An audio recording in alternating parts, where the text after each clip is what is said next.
नमस्कार, news India देख रहे हैं आप। मैं हूं आपके साथ पूजा मोहन पांडे। बुलेटिन की शुरुआत करते हुए इस वक्त की बड़ी और अहम जानकारी आपको दे दें। कांग्रेस के राष्ट्रीय अध्यक्ष मल्लिकार्जुन खड़गे ने कहा कि पिछले 10 सालों में सरकार ने किसान और जवानों को बर्बाद कर दिया है। किसान दिल्ली के बॉर्डर पर बैठे, उनसे बात नहीं की। किसान 3 काले कानूनों के खिलाफ लड़े। साथ ही मल्लिकार्जुन खड़गे ने कहा कि तीनों किसान कानूनों को सस्पेंड कर दिया, लेकिन उनके निलंबन का नोटिफिकेशन अभी तक जारी नहीं हुआ है।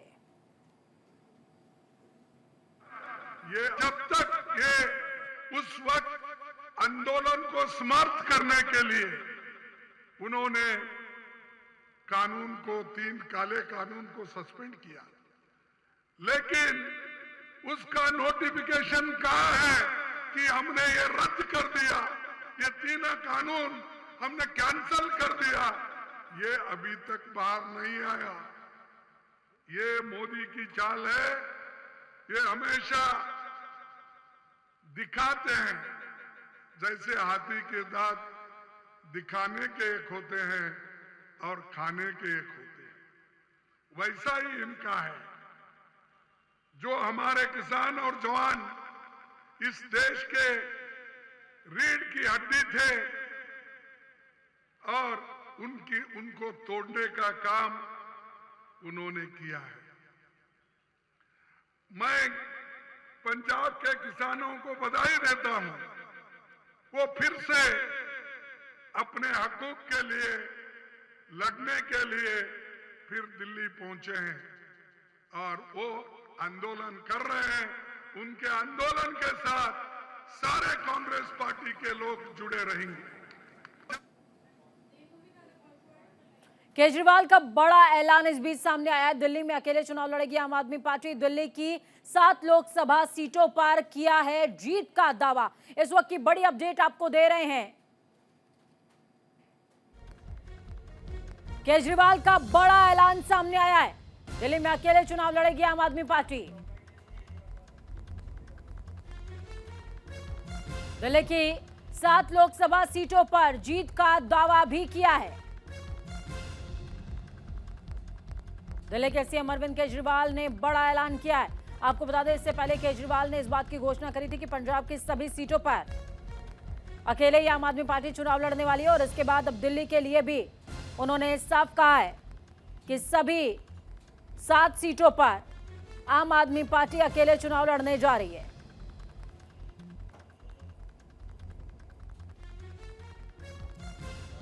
और खास बात यह कि दिल्ली की 7 सीटों पर जीत का दावा भी पेश किया है।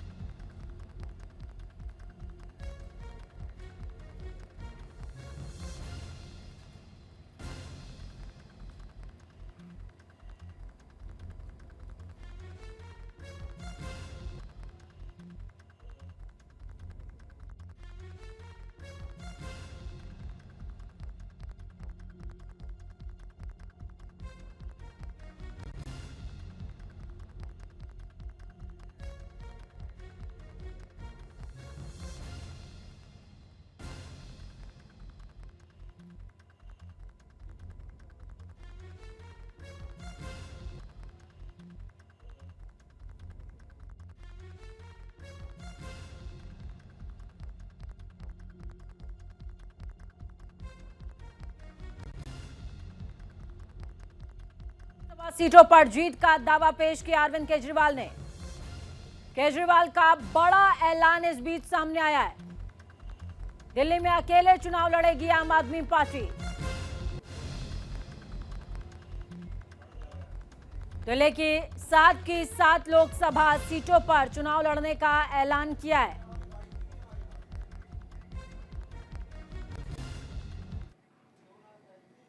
तो इस बीच आपको बड़ी खबर, अहम जानकारी दे रहे हैं। टीएमसी के 4 उम्मीदवारों की घोषणा हो चुकी है। आगामी राज्यसभा चुनावों के मद्देनजर 4 उम्मीदवार घोषित।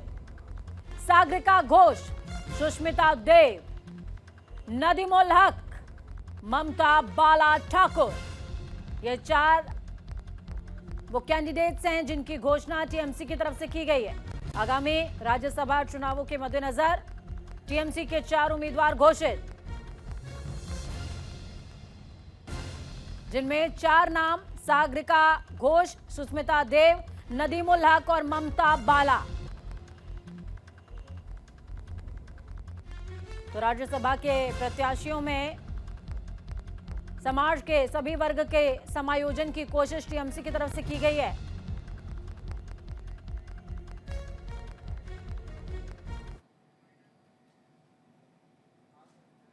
इस बीच अगली बड़ी खबर बिहार से। बिहार में फ्लोर टेस्ट से पहले हलचल तेज हो गई है। बिहार कांग्रेस के 15 विधायक आज पहुंचेंगे पटना। हैदराबाद से शाम करीबन 6 बजे पटना पहुंचेंगे विधायक। तो इस वक्त की बेहद बड़ी और अहम जानकारी आपको दे रहे हैं। हैदराबाद से शाम करीबन 6 बजे पटना पहुंचेंगे तमाम विधायक। बिहार कांग्रेस के 15 विधायक आज पटना पहुंचने वाले हैं।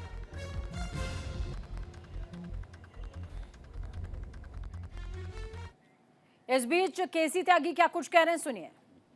मुंबई के नेता जिस तरह से दल छोड़ करके गए हैं, आने वाले समय में ताश के पत्तों की तरह से ये पार्टी बिखर जाएगी।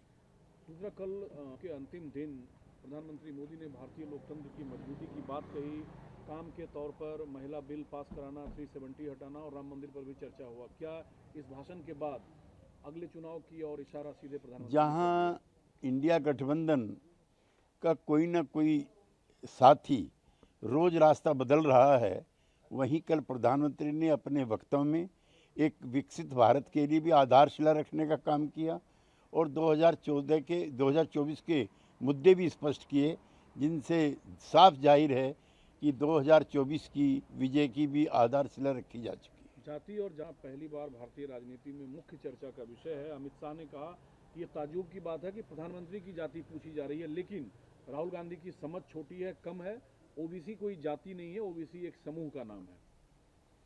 ओबीसी समूह का नाम है, ये सही है, लेकिन जातिगत जनगणना आज समय की मांग हो चुकी है। इस अमृत महोत्सव के अवसर पर सभी जो वीकर सेक्शन के लोग हैं, उनको ये जानने का अधिकार है कि पिछले 75 वर्षों में उनका कितना इकोनॉमिक और सोशल अपलिफ्टमेंट हुआ है। हालांकि नीतीश जी के घोड़ने के बाद से गठबंधन औधे मुंह गिरी हुई है। इस बीच जब केजरीवाल साहब पंजाब की जनता से आम आदमी पार्टी को सभी 14 सीट जिताने का आशीर्वाद मांगते हैं, तो क्या माना जाए, गठबंधन में रह के गठबंधन के लिए बगावत वो कर रहे हैं? देखिए, नीतीश कुमार जी ने इसकी आधारशिला रखी थी। जब आधारशिला खिसक जाती है तो सारा महल ताश के पत्तों की तरह से बिखर जाता है। उसके बाद आरएलडी अलग हुई, उसके बाद अपना दल ने अलग रास्ता अपनाया। ममता बनर्जी की जो टीएमसी है, उसने कहा बंगाल में कोई गठबंधन नहीं होगा, और धीरे धीरे आते आते कांग्रेस पार्टी अकेले रह जाएगी और उसका इस बार न्यूनतम स्कोर होगा।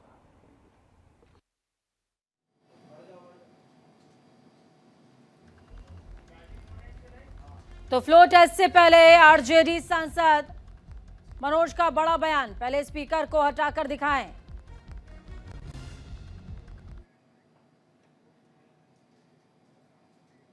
तो इस बीच राजीव मोहन ग्राउंड टोजे हमारे साथ में संवाददाता सहयोगी जुड़ गए। राजीव, क्या कुछ अपडेट है? आरजेडी सांसद मनोज झा का साफ तौर पर कहना है कि पहले स्पीकर को हटाकर दिखाइए। देखिए, आरजेडी की तरफ से कह सकते हैं कि सरकार पर प्रेशर पॉलिटिक्स की जा रही है। निश्चित तौर पर मनोज झा ने कहा है कि नीतीश कुमार को पहले 122 का आंकड़ा आपको तय करना होगा, 122 का आंकड़ा बताना होगा।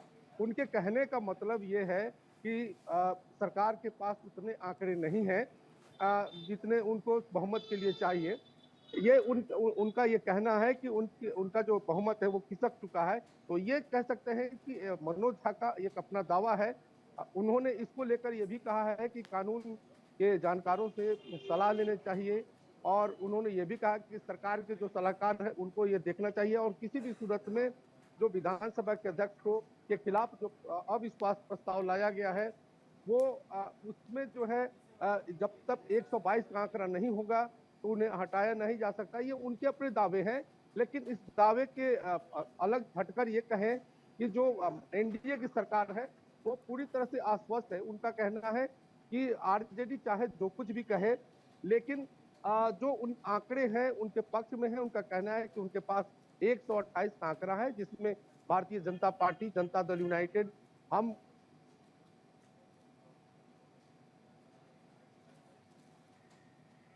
बहुत शुक्रिया हमारे साथ जुड़ने के लिए, अहम जानकारी साझा करने के लिए। आपके ऑडियो में किसी तरह की प्रॉब्लम आ गई है राजीव। आपने सुना समझा जाना कि किस तरीके से आरजेडी तमाम दावे कर रही है, लेकिन इस बीच एनडीए का साफ तौर पर कहना कि दावे कुछ भी हो, लेकिन सच्चाई यही कि हमारी सरकार बहुमत की है और उसको हम साबित करके रहेंगे। वक्त यहाँ पर छोटे से ब्रेक का, ब्रेक के उस पार खबरों का सफर लगातार। ब्रेक के बाद एक बार फिर से आप सभी का स्वागत है। धर्मशाला में केंद्रीय मंत्री अनुराग ठाकुर का बड़ा बयान सामने आया। उन्होंने कहा श्वेत पत्र ने कांग्रेस की पोल खोल दी है, कांग्रेस के लिए परिवार बड़ा था, कांग्रेस की नीतियों ने देश का बड़ा नुकसान किया है। हिमाचल के धर्मशाला में केंद्रीय मंत्री अनुराग ठाकुर ने कांग्रेस पर निशाना साधा। अनुराग ठाकुर ने कहा श्वेत पत्र ने कांग्रेस की पोल खोल कर रख दी है, कांग्रेस के लिए परिवार बड़ा था, कांग्रेस की नीतियों ने देश का बड़ा नुकसान किया है। एक के बाद दूसरा घोटाला हो रहा था। सवाल यह उठता है कि आखिर कांग्रेस देश को कैसे लूटती रही, देश को कैसे पीछे ढकेलती रही। हम देश हित में पिछले 10 वर्ष चुप रहे। हम चाहते तो पहले भी श्वेत पत्र ला सकते थे, देश का मनोबल ना गिरे, ये हमारी प्राथमिकता थी। आज नीतियों के कारण सभी बैंक लाभ में हैं। कांग्रेस का चेहरा बेनकाब करना आज की मांग थी। ये भरना प्राथमिकता थी। श्वेत पत्र ने कांग्रेस की पोल खोली है। कांग्रेस के लिए कैसे एक परिवार बड़ा था, भ्रष्टाचार पहले था, देश प्राथमिकता नहीं थी, अपनी जेब भरना प्राथमिकता थी। श्वेत पत्र ने यह भी दिखाया कि कैसे कांग्रेस की नीतियों ने देश का एक बड़ा नुकसान किया है। बैंक घाटे में थे, 12 में से 11 बैंक पीसीए फ्रेमवर्क में थे, लोग पैसा लेकर भाग रहे थे, लेकिन सरकार चुप बैठी थी। वहीं दूसरी ओर एक के बाद दूसरा घोटाला हो रहा था। सरकारी फाइलें भी कैबिनेट में जाने की बजाय एनएसी में जाती थी, जहां पर वो लोग सदस्य थे जिनकी अपनी काबिलियत पर या पृष्ठभूमि पर प्रशंसन लगते थे। श्वेत पत्र ने तो इस बीच आपको बेहद बड़ी अपडेट दे दें, शाम 5 बजे जेडीयू विधायक दल की बड़ी बैठक होने वाली है। विजय चौधरी के आवास पर यह बैठक होगी। बड़ी अपडेट आपको बता रहे हैं, कल भोज के लिए तमाम जो विधायक हैं वो इकट्ठा हुए थे। आज विजय चौधरी के आवास पर विधायक दल की बैठक होने वाली है शाम को 5 बजे, यानी कि अब से कुछ ही मिनटों के बाद विजय चौधरी के आवास पर विधायकों का जमावड़ा लगना शुरू हो जाएगा। शाम को 5 बजे का वक्त बताया जा रहा है जब विजय चौधरी के आवास पर बड़ी बैठक होगी।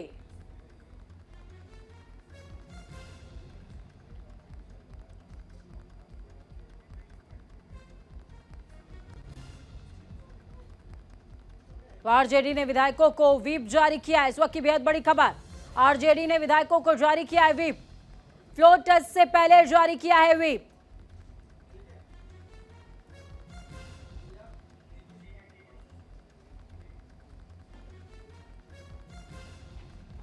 इस बीच आरजेडी ने फ्लोर टेस्ट से पहले अपने विधायकों को व्हिप जारी कर दिया है।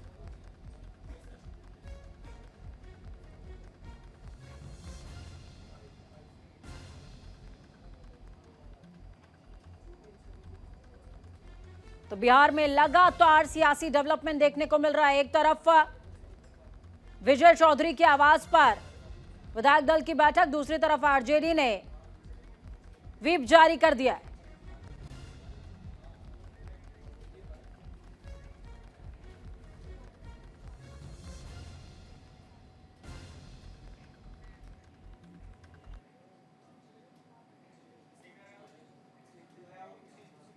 तो इस बीच आपको बता रहे हैं बिहार में जेडीयू विधानमंडल दल की बैठक 12 फरवरी को बिहार में नीतीश सरकार का फ्लो टेस्ट होना है। सीएम नीतीश ने जेडीयू विधानमंडल दल की बैठक बुलाई है। मंत्री विजय चौधरी के आवास पर यह बैठक बुलाई गई है। अब से कुछ ही मिनटों के बाद यह बैठक होगी जिसमें तमाम विधायक शामिल होंगे। शनिवार को जेडीयू के आयोजित भोज में 5 विधायक नहीं पहुंचे थे, जिसके बाद लगातार कई सारी अटकलें लगाई जा रही हैं। जेडीयू के आयोजित भोज में सिर्फ और सिर्फ 40 विधायक ही शामिल हुए थे। आरजेडी ने भी अपने विधायकों को बुलाकर तेजस्वी यादव के आवास पर रोका है। तेजस्वी यादव के बयान में बिहार में खेला होगा को लेकर के लगातार सतर्कता बढ़ती जा रही है। जेडीयू लगातार सतर्क मोड पर है, यानी कि अलर्ट मोड पर है, क्योंकि आरजेडी ने अपने विधायकों को बुलाया है और तेजस्वी यादव ने इससे पहले एक बयान दिया था जिसमें उन्होंने कहा था खेला होगा। तो लगातार आपको ग्राफिक्स के जरिए बता रहे हैं क्या कुछ खास रहने वाला है। बिहार में 12 तारीख को फ्लोर टेस्ट है। सीएम नीतीश ने जेडीयू की अहम बैठक बुलाई थी जिसमें भोज का आयोजन किया गया था। तो इस बीच खबरों में आगे बढ़ते हैं, उत्तराखंड का जिक्र करते हैं। हल्द्वानी मामले में पुलिस को बड़ी कामयाबी मिली है। हिंसा का मास्टरमाइंड दिल्ली से गिरफ्तार हुआ है। आरोपी अब्दुल मलिक को पुलिस ने गिरफ्तार किया है। आरोपी को लेकर उत्तराखंड पुलिस दिल्ली से रवाना हो चुकी है। आरोपी को ढूंढने के लिए 12 टीमों का गठन हुआ था। आरोपी का नाम अब्दुल मलिक बताया जा रहा है।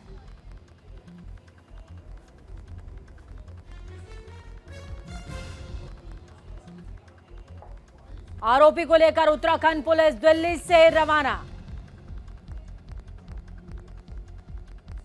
हल्द्वानी मामले में पुलिस को बड़ी कामयाबी मिली है।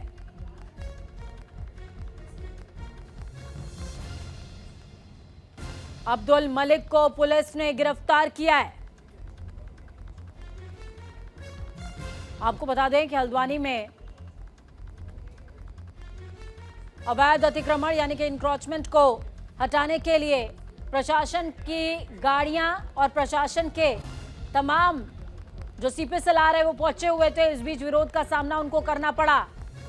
गाड़ियों पर पथराव हुआ, थाने में आग लगा दी गई।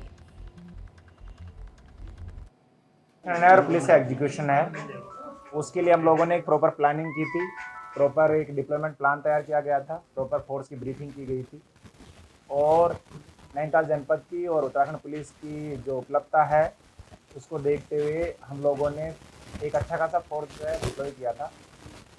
और आप लोगों ने देखा भी होगा कि जो अतिक्रमण स्थल है वहाँ से हमारे कर्मचारी और जो निगम के कर्मचारी और बाकी जो लोग हैं वो सुरक्षित वहाँ से निकले थे। हालांकि पथराव वहाँ हुआ था, लेकिन ये जो सेकंड घटनाक्रम हुआ थाने का घेराव और वहाँ पर जो हुआ है और जो आगजनी हुई है, इसके लिए जो उपद्रवी तत्व हैं उन्होंने एक षड्यंत्र के तहत और चूंकि भारी संख्या में उपद्रवी थे तो पुलिस का काफ़ी हमारा जो फोर्स है और जो मैन पावर है वो अतिक्रमण स्थल पर जो पथराव हो रहा था उसको न्यूट्रलाइज करने में लगा। तो पंजाब के दौरे पर हैं दिल्ली के सीएम अरविंद केजरीवाल। सीएम भगवंत मान भी साथ में मौजूद हैं। केजरीवाल के साथ पंजाब को आम आदमी पार्टी सरकार की सौगात मिल रही है। लोगों को समर्पित करेंगे गोइंदवाल थर्मल प्लांट। सरकार ने थर्मल प्लांट का अधिग्रहण किया है। दिल्ली के मुख्यमंत्री अरविंद केजरीवाल और पंजाब के सीएम लगातार लोगों के हित में काम कर रहे हैं। दोनों सीएम आज गुरु Amar Das thermal power limited Goindwal को राज्य के लोगों को समर्पित करेंगे। हाल ही में पंजाब सरकार ने इस थर्मल प्लांट का अधिग्रहण किया है। अब इस प्लांट का नाम श्री गुरु अमरदास थर्मल प्लांट रखा गया है।